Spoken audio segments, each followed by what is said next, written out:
So we have a pretty epic brand new handheld gaming PC that was just announced by MSI, and this is called the Claw A1M, and I think it's going to be the next really popular handheld PC. I mean, you can tell just by looking at it that it's pretty similar to the already very popular ROG Ally, but this brings with it new internal upgrades. So the plan for this video is to go over this new device, give you guys all the info you need to know about this new product, compare it against other options like the Steam Deck, the Ally, of course, even the Lenovo Legion Go. And then I want to end the video by doing a quick little reaction to the first look by Dave2D. He was given early access to a demo, and he did a side-by-side visually between this and the ROG Ally. So I want to give you guys my reaction to that video. Okay, so beginning with the display, this comes in at 7 inches, 1080p with a refresh rate of 120 Hz.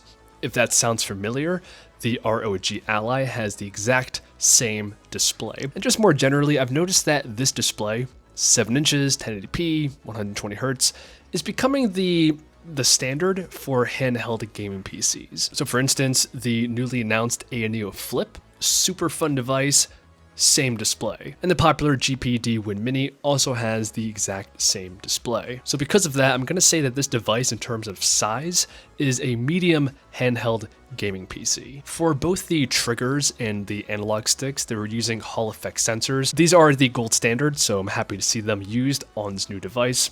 We do have Thunderbolt 4. This is going to be used for transfers, expandability, but the core competency here is the processor, because this is packing the latest Intel Core Ultra 7 155H processor. Right now, most other comparable handheld gaming PCs use either the Ryzen Z1 Extreme or the 7840U processor. On 3D Mark, which is a graphical benchmark, they both score about 2900. And this new Ultra 7, according to this benchmark, is a pretty nice upgrade at 3600. But there is a catch here, because you're going to see that the base price is $700, the exact same as the ROG Ally, which has the Ryzen Z1 Extreme. However, this base model of the Claw does not have the Ultra 7 CPU. It has instead the Ultra 5 CPU, which is, I'm going to say, significantly worse than the Z1 Extreme found in the Ally at the same price. So again, the Ultra 7 packs a score of 3600, the Ryzen Z1 2900, and the Ultra 5 is all the way down here at about 1600. Luckily, the model with the Ultra 7 is only $50 more at $750, and I think it's pretty clear that this is the model to get. As mentioned, the design is very similar to existing handhelds, especially the ROG Ally. The main selling point here is that new upgraded processor, and the base model does not have this processor. So keep that in mind. Even though the headlines are going to say this is $699, it's really $750. And comparing this model against other products on the market, it really does make a compelling argument. So again, the closest competitor is the ROG Ally. This is $50 cheaper, but as we saw, the Ryzen Z1 Extreme, even though it's a great chip, it's now outdone by the Ultra 7. Another great choice is the Legion Go from Lenovo, and the value proposition here is a little bit different, so it's still $700, but we have a much bigger 8.8-inch display,